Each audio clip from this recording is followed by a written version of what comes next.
I think that Worlds never really go as expected.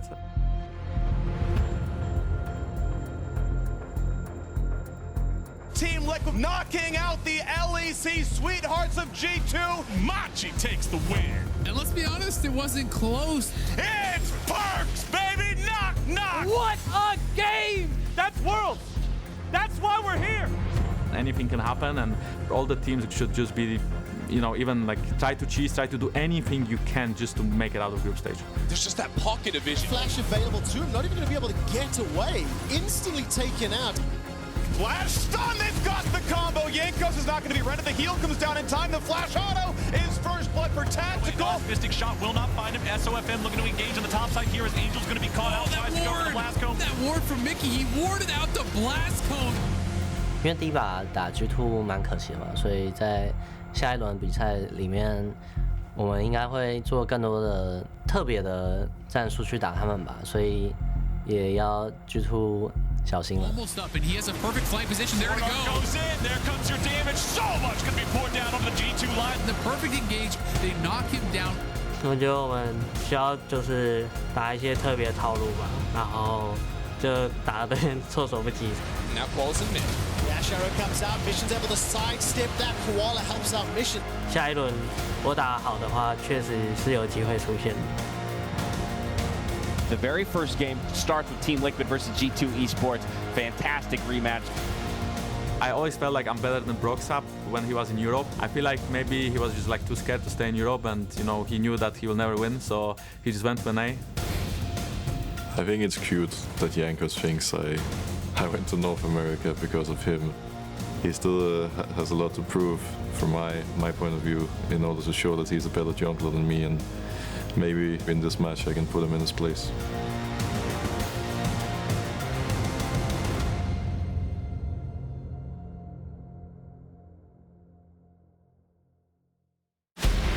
You never know what will happen at Worlds. The stage is set. The curtain is drawn. 没人能够预见会是这种情况。 This is the game people want to see. 新的王者诞生了 Kaboom! They lit the fuse. 你看到了吗 They're gonna win. This is it.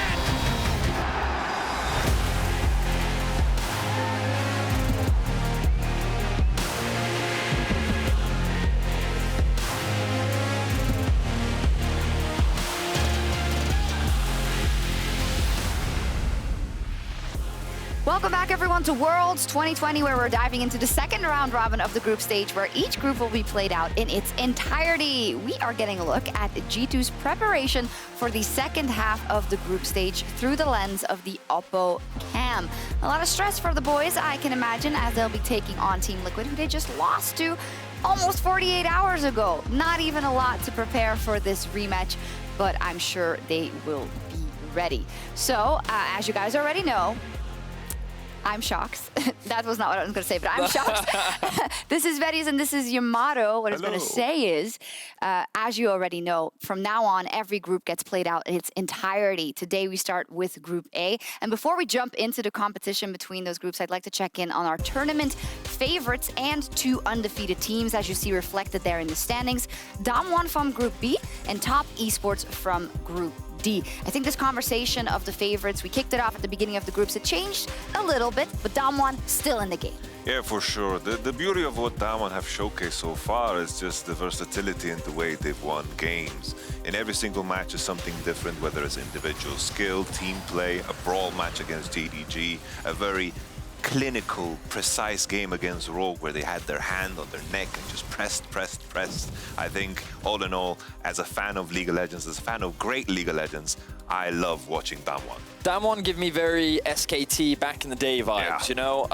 It's crazy to me to think that that example may not even be relevant to a lot of people that have just joined us because they don't even know who SKT is. But let me tell you, they were quite good, and Damwon is following the same trend. This team has been incredibly dominant. You only have to look at some of the stats on your screen to see how dominant they have been, not only in the early game, but in pretty much every facet of gameplay. They are clean, they are clinical, they are destructive. Damwon is a terrifying team. They are a terrifying team, but up until this point, no surprises compared to last year. They also topped their group. They also convincingly won every single game in those best of ones.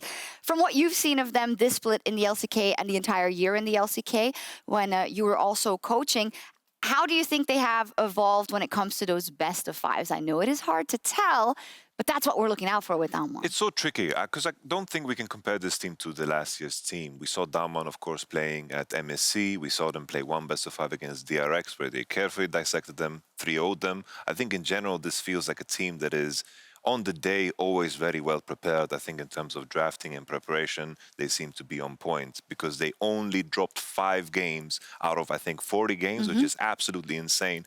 2-0 after 2-0 after 2-0. In the LCK regular splits. Looks like the total package from Damwon. Let's also take a look at our LPL favorites. We came into the tournament talking about JDG and Top. Now we're mostly talking about Top Esports. Yeah, I think that Top is a very exciting team to watch. I know a lot of people were hyped about Knight coming into the tournament, but there were a lot of voices yelling about Jaculov, and I think this tournament you're really starting to see why. This man is really in form. His center performance is fantastic, and I stand by my statement. I still think he is the best center player in the world, but like, there's just so much talent on this team that I really feel like we are seeing kind of like a new version of IG back from 2018 where you have the addition of Castle. You also have some of that clinical execution on top of that. Like, this team is just extremely good. Yeah, for sure. I just feel like this team has such a high ceiling because they're always managing to find outplays. They have so strong individual players. Sometimes it might look imprecise. Sometimes they give away some kills here and there, but it never fills you with any doubt or worry. And I think the potential is massive when it comes to the top lineup. I will say, though, that unlike Damwon, I feel like that we are seeing some weaknesses and opportunities to exploit Top Esports because they are a team that likes to push their limits. A team that would typically go for 1 tower, Top will go for 2, and they will try to take as much as they can without losing anything. And there are windows where you can punish them, but you do have to be very good to do so. The way I would describe that was just they are trying to squeeze water from stone over and over. And if you try to play on that limit, sometimes you just press a bit too hard and you overextend and die with an ash on the top side. You're such a wordsmith, Yamato. It's incredible. So as we look back at some of the big moments from last week, let's also look at Fnatic, whose turnaround fight in the mid lane last week against Genji was Red Bull's top play of the day. I really, really love this fight because Fnatic are doing Drake and pushing down mid lane with 3 people. This looks very dangerous, and I think all Fnatic fans, based on what we've seen in the past from Fnatic, where they kind of are disjointed and all over the place, were worried in this moment, but they pulled through with the beautiful team fighting. The Ornn TP in the middle just tanked up all the damage. The Rihanna ult came in and one-shotted 2 people. It was a very strong fight from Fnatic. When you're such a big Chad that even the enemy team doesn't expect that you would actually pull this off, and you kind of just pincer move them, that's insanity. When I mean, obviously from the EU perspective, I was like, what are you doing? Yeah, I was casting that game and I was like, this is not good. But they were able to turn it around. It was definitely a great play. Hopefully we can see week 2 Fnatic show up because they've only ever lost 1 game in week 2 in their history at Worlds. So definitely going to be a scary team to go up against coming into the second week. And we'll see that group later, but in that group, Fnatic is tied for first, but that's the good news. The bad news is that Genji is also tied for first in that group, and LGD is also tied for first in that group. So that's going to be an exciting one in a few days, Yamato. Yeah, for sure. I think it's wide open. TSM have kind of a rough time there on 0-3, but all in all, the 2-1 teams, it's going to be a battle for those slots. I'm looking at Genji as the favorite and Fnatic to come in second, because I think what happened in that game is going to be tough to replicate because of Rakan dying level 1. I don't think it's going to happen again. I don't think that's going to happen again. All right, let's focus in on Group 8, and I want to take a look at some of the standout performers from that group and from those players specifically. So what I did is I asked Verius and Yamato to make a super team out of the group and out of the players out of the group. Now, all I'm seeing is Suning and G2 players. Explain yourself. I think we can start off easy to convince everyone along the way. I think Wunder was the obvious choice. I think when it comes to the top lane, I think he's one of the best in the entire tournament. He's so versatile in his play. He can play the Ornn, he can play the Camille. If he's feeling it, maybe he's going to play a Pyke too. I think in all 3 matches that G2 has played, I think he was definitely, the better top laner in those games. I think that Wunder continues to prove why he is a world-class top laner. Last year at MSI, he was in the conversation for one of the best players at the tournament. And I think that right now he's kind of showing once again that he can perform on the international. Even back in 2018 at Worlds, on that G2 roster, he was able to show up a lot. So I think that we're getting to see a return to form of him, and I think that as the tournament progresses, we're only going to see more and more. Sometimes gets the short end of the stick because all people talk about is like when he's raiding or when he's opening paint in-game or notepad in-game. But he has been consistently performing for G2 as he is doing now as well. Moving on to the jungle position, and jungle, which is so important in the current meta, but SOFM just stands head and shoulders above anyone in this group, and maybe also a lot of junglers across the tournament. This guy is a menace. He certainly is. He's a pure joy to watch because, in my opinion, he's very different from many junglers. Many junglers kind of are a little predictable in what you expect them to do. Like, they have tendencies and patterns. SOFM has none of that. He is unpredictable. He is extremely talented. He will do things that you do not expect, and I think it makes him such a pleasure and joy to watch this versatile jungler go. Look at that CSD stat at 15, a difference of 38. Yep. That's the highest out of any player in the tournament as a jungler. That just means he bullies anyone, Yamato. For sure. Even though the Suning scoreline is 2-1, if we look at the 3 early games they had, SOFM with his team has completely annihilated everyone in that early game. And I think SOFM is spearheading that movement for Suning. That he is. Would you say he's also in the conversation for one of the best junglers across the tournament so far in the group stage? It's hard to say, you know. It's tricky to compare, but I think the names that come to everyone's mind is going to be Canyon right away. I think SOFM and Karsa are in the conversation, but considering Canyon's competition with Kanavi and how hyped he was, I think Canyon might take the cake. Yeah, we'll see if they ever end up playing versus each other. Next up is the mid lane, and I can assume this one may be a bit harder to sell, depending on who's watching. You guys went for Caps. What gave him the upper hand over the other mid laners so far? So I think, you know, in terms of play across 3 games, I think the Galio game and the Twisted Fate game were great performances for Caps. The only reason this might be a little bit difficult, because I do believe that Jensen performed better in that match against his Jace. He made the mistake of clearing the Raptor camp for Nidalee, and after that Orianna got a base, and Jensen seized the opportunity together with his team. So this is the only kind of caveat, but it's still, at the end of the day, if I had to make a choice between the 4 mid laners in this group, Caps is the no-brainer choice for me. Yeah, I certainly agree. I think especially when you look at Suning's mid laner as well, I don't think Angels had the best first round robin. We know that he can play better, and I think that him alongside SOFM were actually a large staple of what enabled them to get to Worlds in the first place. Whereas I do think that Jensen, he's kind of had mixed moments, and I think that a large part of TL's struggles have been the draft, which haven't done them a huge number of favors, but I'm hoping that moving into week 2, they will be able to step up. But when you look at how Caps has been performing, I think that of the 4 mid laners, he has been a special standout. And maybe we'll have to eat our words, right? At the end of the day, we'll see how everyone steps up. Then the marksman position, I heard there was a bit of discussion here as well, but Yamato, you at least ended up on Huanfeng from Suning in that marksman position. Yeah, I think the only other candidate is, of course, Tactical. I think with this conversation in the matchup, I think Team Liquid are in a rough position because those 2 games that they lost were so one-sided. One against Machi, one against, of course, Huanfeng and his Draven. I think the matchup today might change my perception, but it's hard for me to argue for Tactical after that clinic of a performance that Suning had against them. Yeah, and I think that Yamato does make a fair argument. I think Huanfeng has been extremely consistent this tournament, probably the most consistent AD carry of the entire group. His positioning in teamfights especially is something that I hold in high regard, and he is a joy to watch, especially considering how far he has come, being such a young player. But when I contrast that over to Tactical, I think that both being young players, both first appearances at Worlds, I think that Tactical has been one of the standout players for me on Team Liquid, and I think that he has done a great job. His positioning in fights, and when he does get comfort picks like the Kalista, I think Tactical as a player has showcased that he can also compete and compare to some of these top AD carries. I think for Tactical, it's also just tricky with that Suning game and the draft difference and how everything went in the first game. That brings all your averages just down. But from what we've seen in the plains, in the LCS regular splits, and now at Worlds, he is someone to look out for. He certainly is. I've been very impressed with what I have seen from him, and I think that his mechanics are top tier, and I hope that we get to see more from him today because TL are going to rely a lot on their bot lane if they want to come out ahead in this group. Finally, support position, and I think there were a few candidates for this one as well. In the end, you landed on Mickey.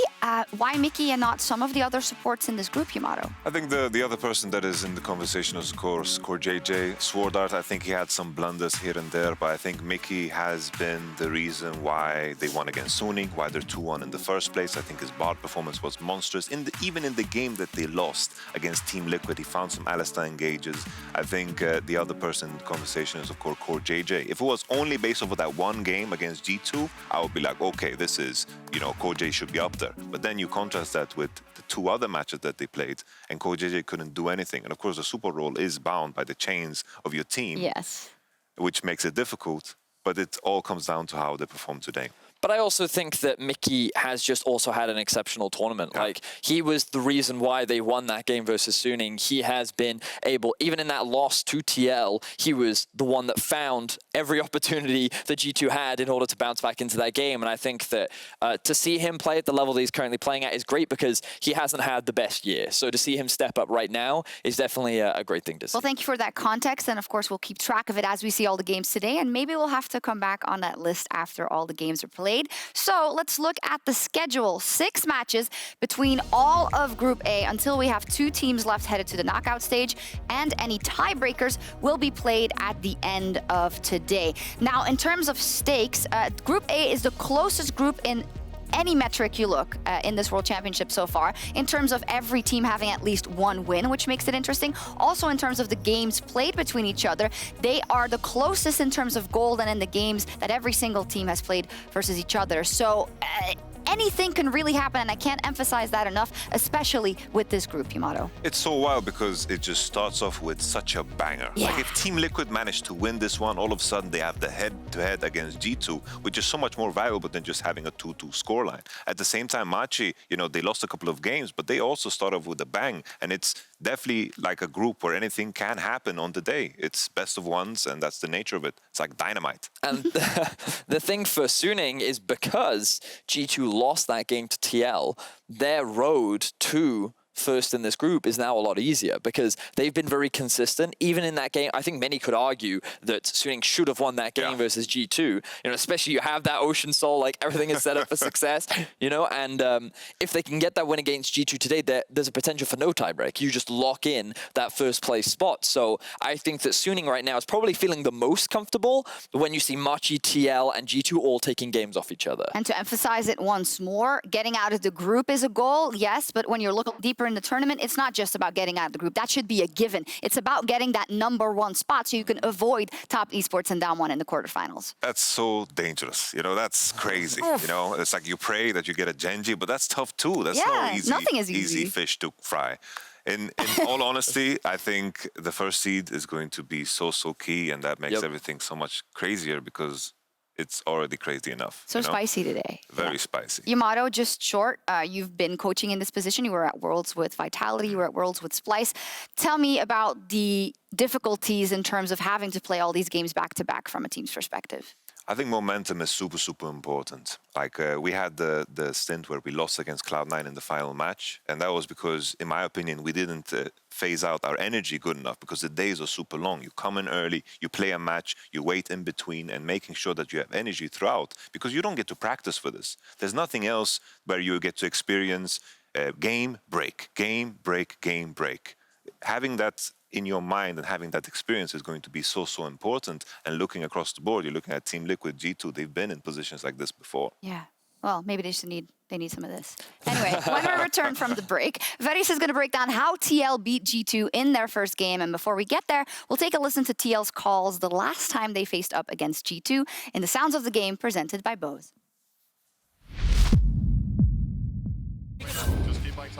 Yeah, play two. We can look. Arrow. We should fight still. Okay, let's start. I'm in lane. I should fight. I'm coming. They're also killing me, okay? I should 80 dead. I can, Alpha's fighting. It's okay. We kill 80. I stop it. We don't have ulti. Look right to fight. First. Yes, flash. Indo flash. They are flash. They look flash. We can kill. Indo flash, yes, sir. Yeah. Indo mana. Good job. Nice, get dragon. Good check, good check, good check. Yeah, good job, good job. Got this dragon. I think AD is played too.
Welcome back to World's Countdown. My name is Vedius, and now I'm going to look at how TL was able to take down G2 only several hours ago, in fact.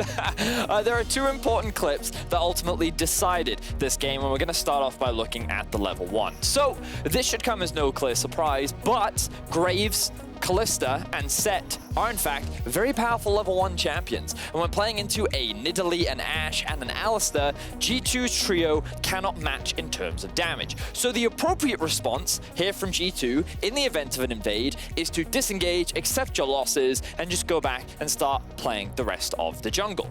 However, that is not in fact what G2 decided to do. They instead went for the skirmish, and as you can see, things were not going exceptionally well for them.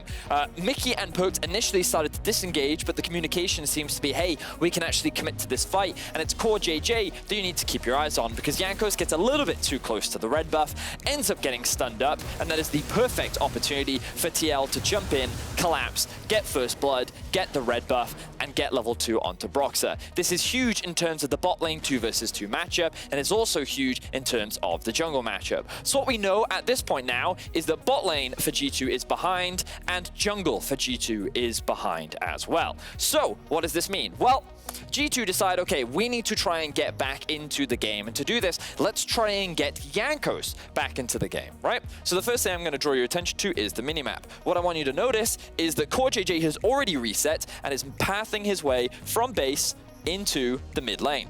Also, Kalista on the way back to the lane as well. Now, this duo from G2 is going to look to reset because what they want to do is contest this Scuttle Crab. The only way they can actually challenge this Scuttle Crab is if they have a numbers advantage, which is why they're going to bring their bot lane up, and they're going to use the TP from Jace so that they have 4 people versus potentially 2 or 3, so that they can actually secure that objective and help Jankos get back into the game.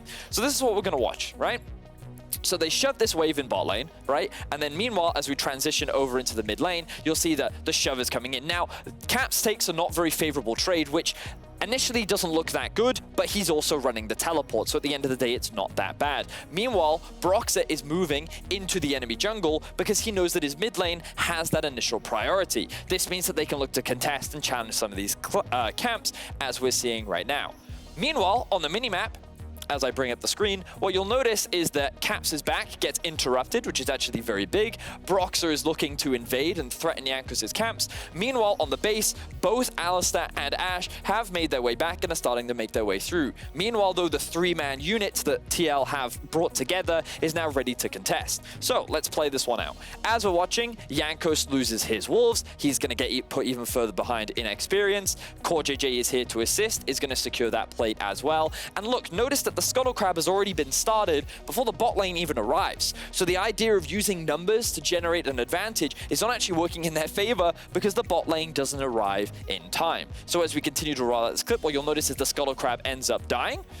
Meanwhile, in the bot lane is what I want to really draw your attention to, because a wave is stacking down here and it's going to start pushing towards this objective. If no one catches this wave, that's a lot of experience lost. So what Pooks really wants to do in this situation is actually walk back to bot lane so that he can catch this wave, but that's not what happens. Instead, they go for a pick onto CoreJJ on a set. They flash and funnel themselves into this choke point where Orianna is perfectly set up to be able to land a huge shockwave. And notice that CoreJJ doesn't lose any health because he's set. He has a giant shield on his W, meaning that 2 flashes end up getting burnt. All of this farm in the bot lane is also going to get lost. As we roll out the clip, you'll notice that Tactical shoves in the wave, is going to get onto the tower, and the rest of G2 all have to reset. And at this point, jungle is behind, bot lane is behind, and now G2 have no real ways to contest or get back into the game. So it was kind of these 2 defining moments that kind of swung the game heavily into TL's favor, and then off the back of that, they just kind of controlled the rest of the game. Yeah, and Rockstar. Rockstar. It's like a proud dad. Thank you for breaking that down if people maybe didn't catch it or you don't always see the intricacies, but it was a great plan from Team Liquid, and when it worked out level 1, they didn't take their foot off the gas at one time. They just kept pushing and get that advantage. With that, let's talk a bit more about this TL versus G2 esports match. This was a great introduction, and what we can take from that is that early game, that level 1, and also what you want to get out of that from the draft is going to be so incredibly important. With the lessons that G2 learned and TL learned from that first game, what are we looking at here, Verius? Oh, okay. All right. I'll pick it up. Yeah. Thank you for the pass. I think looking at this in contrast to Team Liquid's previous games, I think the key thing here is they actually have agency in the bottom side. I think CoreJJ and Tactical are world-class and can compete with the best. This time around, they went for the Kalista set instead of the Twitch Rakan, where they kind of relied on outplaying people, because on paper, those matchups are very, very difficult. It worked in play-ins, but here it didn't work any longer. And I like that they actually recognize that if CoreJJ is open to run free, then they can actually take control of the early game. The other big thing is Broxah got his Graves, and it's been one of his most successful champions here at the World Championship. And I think that by focusing the bans onto Impact rather than him, Impact showcased that he can play weak side on anything, so it doesn't matter what he's playing, whereas Broxah needs that comfort in order to find success. And I think that this draft for TL basically kind of played into all of their strengths as a team. A big point of contention was also the Jace for Caps in the mid lane. And Yamato, you said something very eye-opening about G2 and their approach to this tournament in terms of drafting in rehearsal. Can you share your wisdom? I think it's very evident that they're trying to learn this whole jungle meta. Caps is playing very different champions in the shape of Galio and Twisted Fate, and Wunder as well, playing Renekton and Volibear for the first time in a long time. I think for the first time we see a G2 that are followers. They're no longer leaders. In the past, everyone was fearing G2 because they would be the ones picking up the pike and throwing curveballs at you. But now G2 are struggling to figure out what is currently the world's meta. And that was a very big strength in the past that makes me kind of worried about the future of G2 in this tournament. Not just what the meta is, they would dictate the meta in the tournaments they've done good. And that is not the case now. TL seems to have figured it out a bit more, at least in that G2 game.